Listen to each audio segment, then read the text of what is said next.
practitioner and also a seasoned psychotherapist, and has a lot of insight into everything that we are all living into as human beings. So thanks so much for being here and offering your wisdom. It's a joy to be here. Thank you. I take refuge in the Buddha. I take refuge in the Dharma. I take refuge in the Sangha. Because we don't have voice amplification, you I need need to just to be project. aware. Okay. Yeah. Please just someone hold their hand up and let me know if it needs to be amplified a little more. Yes, we just had this wonderful retreat over the weekend on generosity, giver, receiver, and gift. And one of the resources that I found inspiring was a chapter from Dogen's Shobogenzo, sometimes translated as the Bodhisattva's 4 embracing actions, or the Bodhisattva's 4 methods of guidance, or 4 ways Bodhisattvas embrace living beings, which is just a beautiful title. It's a very short little chapter. And the 4 ways are giving, kind speech, beneficial action, and identity action. And you could probably do a whole retreat on any 4 of those. But I thought I might just go on to the second one. I used some of the writings, shared that in the talk yesterday on the part in the chapter on giving. But kind speech is a wonderful practice. So I thought I would just read that section. It's not very long. And then I want to share maybe a story or 2 about speech. One of them is a bit extreme, I would say, but really touching to me. How this really relates to precept practice. That's it's 40% of the 10 great precepts are on speech. So it seems like it's kind of important.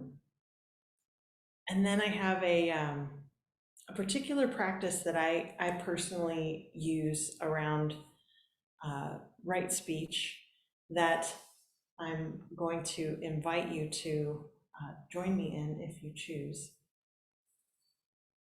Sound good? Okay, great. All right. So this is the translation of the section on kind speech from the 4 ways Bodhisattvas embrace living beings. And this is translated by Shohaku Okamura and Alan Sunaki. Loving speech means, first of all, to arouse compassionate mind when meeting living beings, and to offer caring and loving words. In general, we should not use any violent or harmful words. In society, there is a courtesy of asking others if they are well. In the Buddha way, we have the words, please treasure yourself. And there is a disciple's filial duty to ask their teachers, how are you? To speak with a mind that compassionately cares for living beings as if they were our own babies is loving speech. We should praise those with virtue, and we should pity those without virtue. From the moment we begin to delight in loving speech is nurtured little by little. When we practice like this, loving speech, which is usually not known or seen, will manifest itself. In our present life, we should practice loving speech without fail and continue this practice through many lives. Whether subduing a deadly enemy or making peace, loving speech is fundamental. When a person hears loving speech directly, that person's face brightens and their mind becomes joyful. When a person hears of someone else's loving speech, that person inscribes it in their heart and soul. We should know that loving speech arises from a loving mind, and that the seed of a loving mind is a compassionate heart. We should study how loving speech has power to transform the world. It is not merely praising someone's ability. So isn't that just, it's so wonderful to just come and practice together and talk about the Dharma together. And here's this little sweet cookie of Dharma right here about loving speech. It's just so, so nice to share this right now. And that's it. And so then we're left to really try to open that up in some way, to practice that in some way. How do we do this then? Arouse the compassionate mind, asking others if they are well, and care for living beings as if they were our own babies. How do we talk to babies? It's just so lovely. I once, this is a digression. I wasn't thinking about this when I was preparing this talk, but I once took a training in play therapy, which was so awesome. This training, Lucian and I were just talking about how mostly these CEU trainings are awful, but this one was really good. The guy wrote the book on play therapy, and he's from the University of North Texas, and so he had this gentle accent, and he was also a minister, so he was very much like Mr. Rogers. It was just like spending the day with Mr. Rogers. Loved children and just knew all about how to be helpful. And part of play therapy, that the whole situation is, having a certain kind of toys so that they can just do whatever they need to do, and it's very non-directive. The whole thing is utterly non-directive. All you do is just reflect what they're doing. Now you've chosen to play with that item. Oh, you're going to put that over there.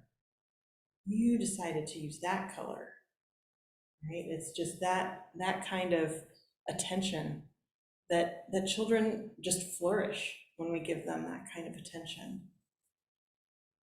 And so as part of that process, inevitably, you might have to set limits with the child in that setting. How do you do that? You can't just say, no, stop it. No, don't eat that, right? That's not the way. So what he describes is to instead give them information, just like you would in any respectful relationship. You could say, that ball is not for throwing at me. If you would like to throw that ball, you can throw that ball over there, right? That's it, a very gentle redirection.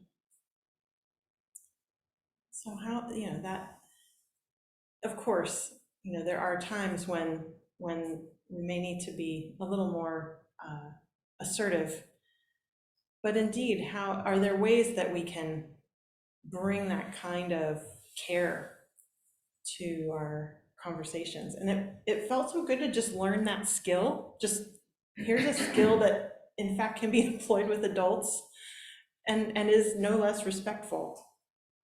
And who doesn't love Mr. Rogers, right?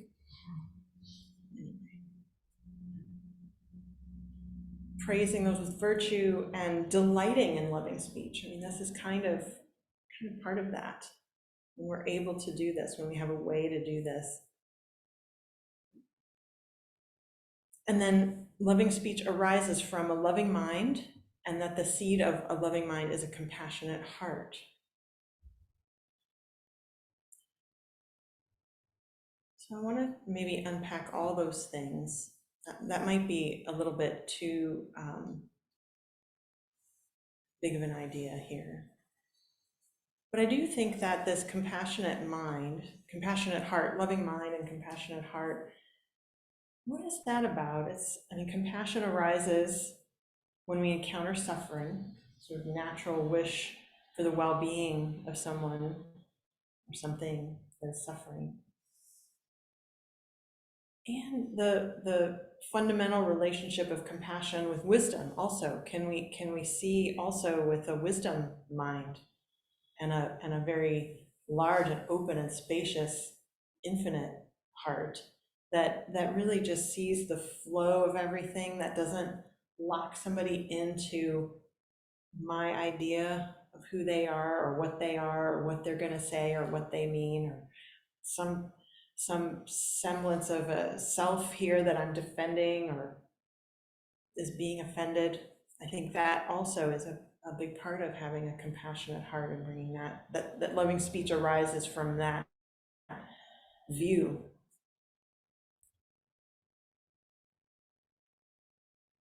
So this whole section of the chapter is really, could be seen perhaps as a positive expression of our precepts about speech. I love that our precepts for ethical behavior in Buddhism, they're not thou shalt nots. They aren't. But they do tell us how not to, basically run our ethical car off the road, and do kind of spell out, if you do these things, you will suffer and other people will suffer. And you can find that out for yourself. I have found it to be true. I've gone ahead and done the tests, run the tests. Indeed, they tend to lead to suffering.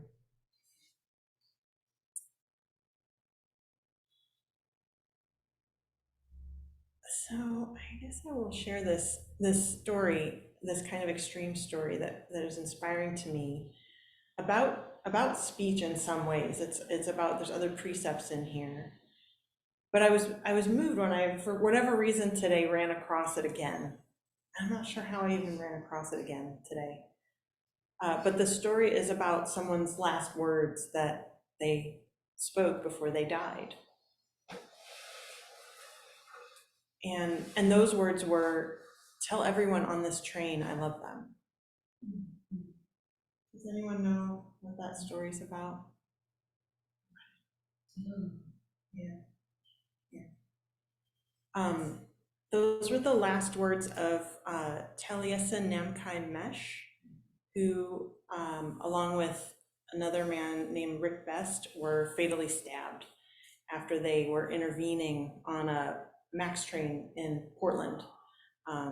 This was in 2017, when this person was yelling hate speech and harassing two Muslim women on the train. And three men did intervene, including a third man, Micah David Cole Fletcher, who survived the attack. But the other two men did not survive. And um, in looking up a little bit of the aftermath of this event, his family had come out and made a statement not long after he was killed and said, he lived a joyous and full life. In his final act of bravery, he held true to what he believed is the way forward. He will live in our hearts forever as the just, brave, loving, hilarious, and beautiful soul he was. We ask that in honor of his memory, we use this tragedy as an opportunity for reflection and change. We choose love.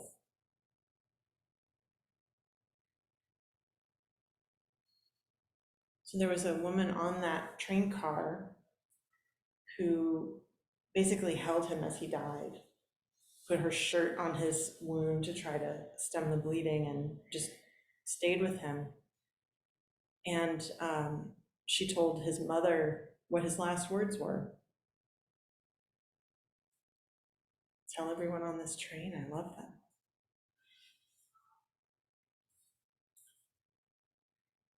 So, I mean, what, we may never know what our last words are. And the fact that these were his last words, and apparently the the moving impact of that, I mean, it affects, they live on, and there were, responses to send funds and aid to the victims and other groups that were, helping Muslims in the United States. All this aid and care and compassion and response, positive response, came about because of people's inspiration around his last words. And someone wrote a book about it, so it's the title of a book of essays. Because when she heard it, it just was something that it's a comedian, and I can't remember her name, but she said when she heard these words, she carried the sentence with her, through the sort of depths of the early pandemic. She learned about it right around that time, and it was just something that inspired her. How do I live like that? She wanted to know, how do I live like that?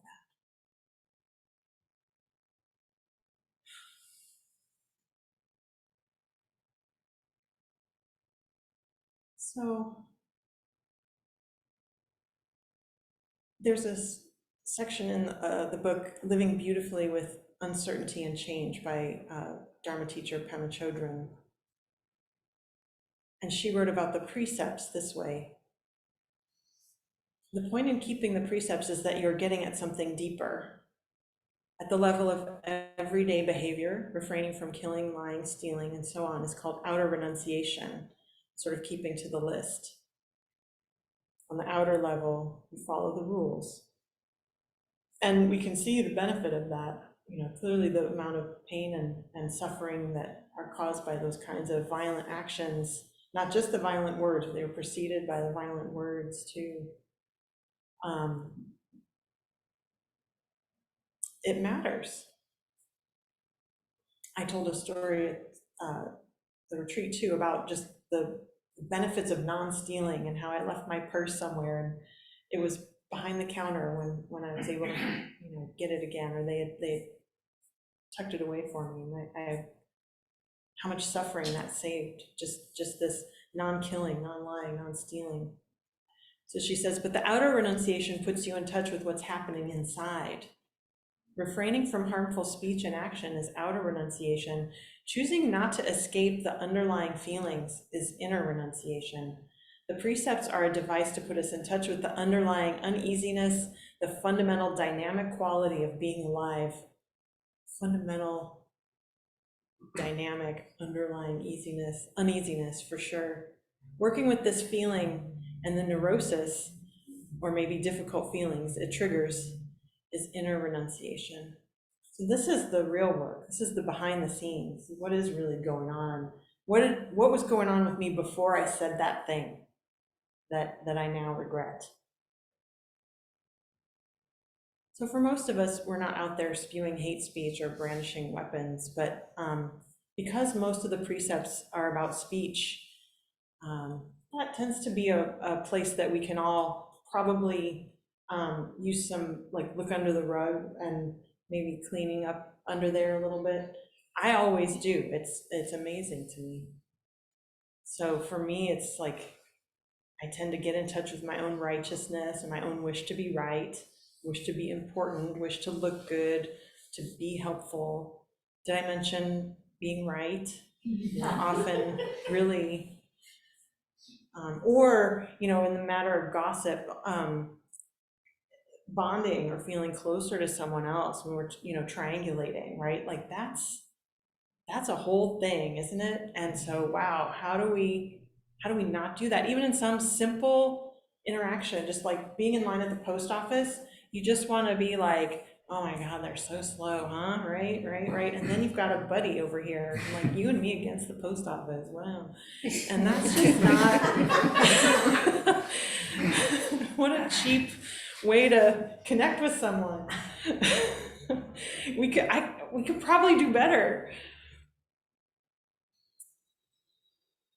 So I'll say some of the precepts that are related to speech, and then I'll share this practice that I do, and hopefully we can maybe talk about it a little bit.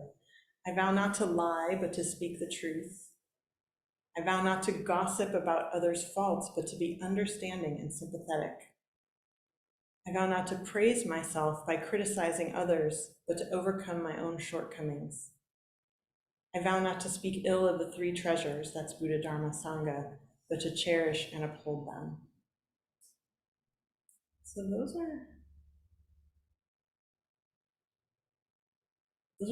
are pointing straight at this. And then there's also some teachings that the Buddha offered around, specifically around speech. And they're kind of complicated in the way that the sutras are repetitive, and that was needed because they were passed on orally and had to be memorized, so they were repetitive. Yeah, indeed. So I had to make a whole chart about it. But basically, they fall under what is worth saying, and is it factual? Is it beneficial? Is it agreeable or pleasant?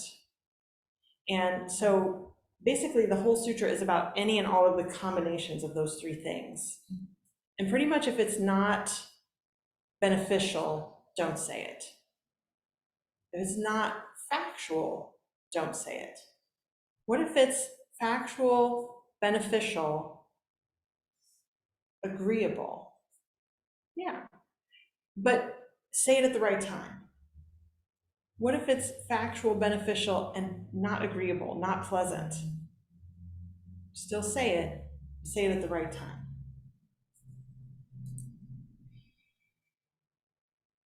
That whole thing can be really unpacked because, it kind of speaks to, anything that falls under those other categories, where you're just maybe saying things that aren't true, but they're beneficial and agreeable. So it's kind of like building somebody up or something like that. Maybe you would be speaking like that for a reason like that. It says, don't do that.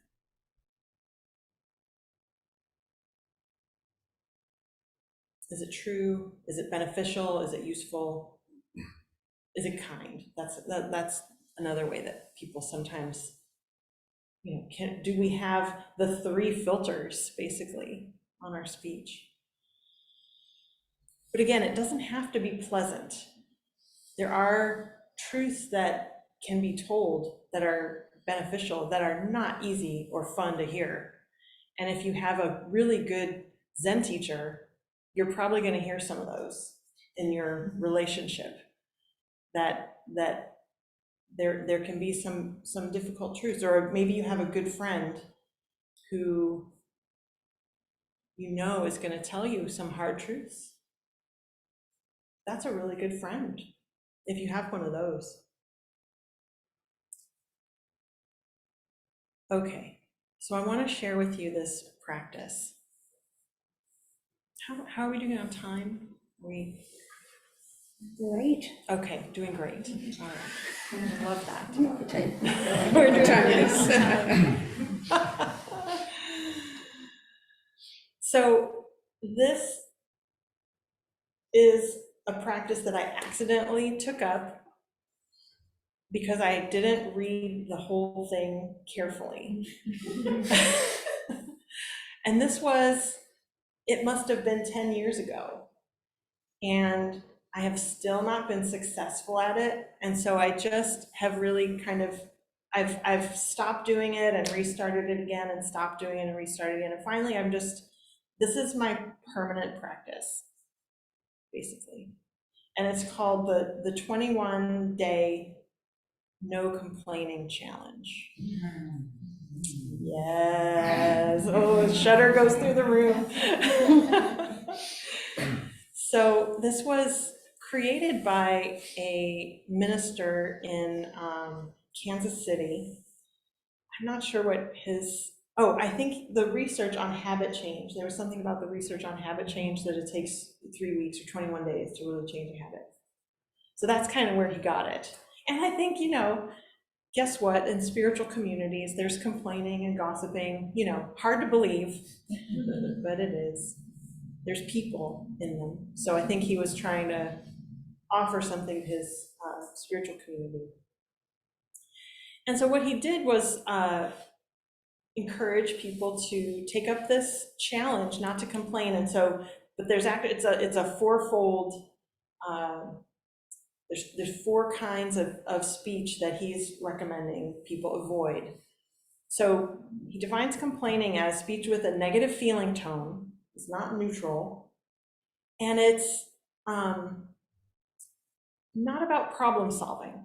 So if I say to maybe just say a waiter, hey, you know, the soup is really cold, that's a person who can actually do something about the problem, that's not complaining, that's problem solving. If I say to my friend, oh my God, this soup is terrible, it's so cold, what's up with this restaurant? That is complaining. Speech with a negative feeling tone, not neutral. He adds criticizing. So when we're really finger pointing, maybe you are being direct towards somebody, but it's a complaint wielded as a direct attack. Again, the energy behind the speech. You're criticizing someone, and it's also probably not problem solving, maybe more, yeah, hurtful. In this sense, you can kind of add the precept of not to unleash anger, but to seek its source. Like that might happen if you're angry and say things that are unkind. The third one is gossiping, and that's defined as saying things about the same things or saying things with an inflection that you would not say in the other person's presence. So that's a good, I think that's a good guideline. If I'm talking about someone, how would I talk about them if they were right here in the room? That's a good practice to take up. In the positive expression of the Buddhist precepts, I vow not to gossip about others' faults, but to be understanding and sympathetic. I mean, there may be information I need to say to someone about someone. Can I do so with a heart of understanding, with a sympathetic view of whatever it is that's happening? That's the challenge. And finally, and this is where I often lose people, where people are like, oh, no way can I do this challenge, I'm out. Sarcasm. Avoiding sarcasm. Some people are like, oh no, that's what makes humor funny. It's the spice of language. But he defines sarcasm as a negative comment with a humorous escape hatch, right? I was just being sarcastic. Interestingly, the word sarcasm comes from the Latin word sarco, meaning tearing of the flesh. I mean, when we think of sarcoma, right? Yeah. So it's not new that this is harmful, sarcasm. So that's the lay of the land. That's the challenge part here. Now the 21 days, this is the part I did not read. I was like, oh yeah, okay, I could do that. 21 days. No, 21 consecutive days.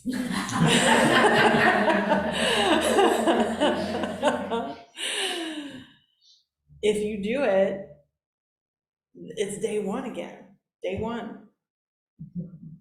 And maybe you get to day two and do it again, and then it's day one again, right? This is the challenge. So he has these, he developed these purple bracelets. I think he probably started with rubber bands or something, you know, where you, when you complain, you just move your bracelet to the other arm as a physical way to just mark the behavior and just notice it and say, oh, okay, I acknowledge that just happened and I'm gonna shift my bracelet over. It's day one again. And sort of like, yeah, there's a whole relationship that we might have to it being day one. And often what happens is that it's day one for a really long time, for many, many days, and then day 2 and 3, and then day one, and then you can kind of build it up a little bit and then come back again. And so what ends up happening is there are actually many, many days of no complaining that if it weren't consecutive, I would have aced this a really long time ago. But it always seems like inevitably. I've gotten close. I think the highest I've gotten was like 16 days or 17 days. I have to say that 6 of those days were a silent meditation retreat.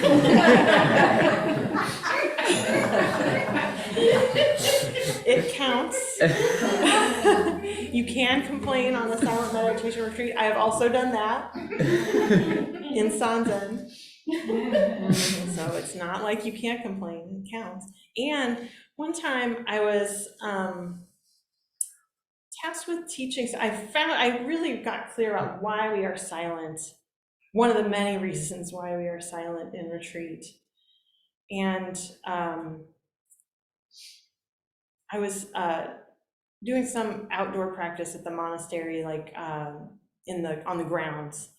And there was a new person who had arrived. I wasn't in charge of that department, but I was tasked with helping orient this person to the project, which was digging up tiny little new blackberry shoots out of this field, of which there were an uncountable amount, including the just giant blackberry bushes. And we were supposed to clear them off of this hillside, and there were a great many. And they're off. If you've ever tried to uproot a blackberry, they're very challenging. Their roots go all over the place, and very occasionally you can get the whole root. So we were doing this work, me and this other person, for maybe a day, or no, it was maybe at the end of the first day, and I checked in with her, and she goes, "This is pointless. We are never gonna do that. This is never gonna work."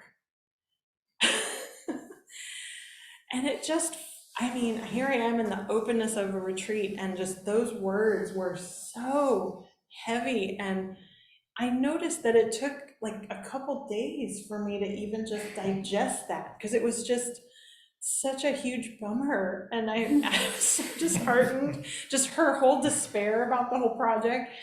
And later at the end of the retreat, she was fine. It was just, our complaining mind that is doing its thing. And how wonderful to just not,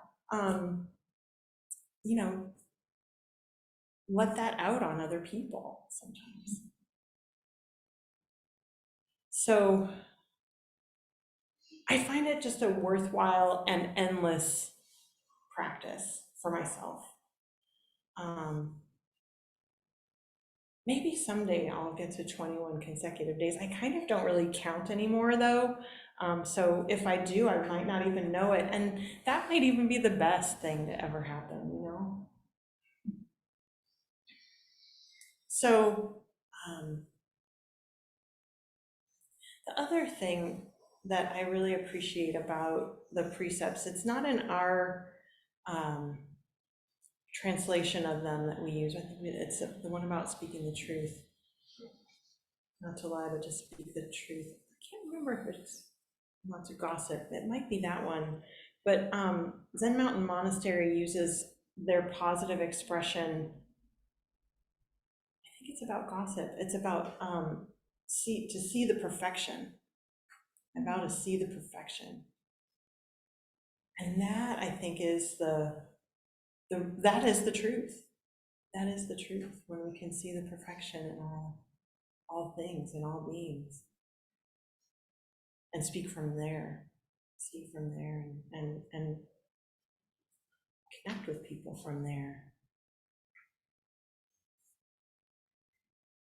Delight in loving speech.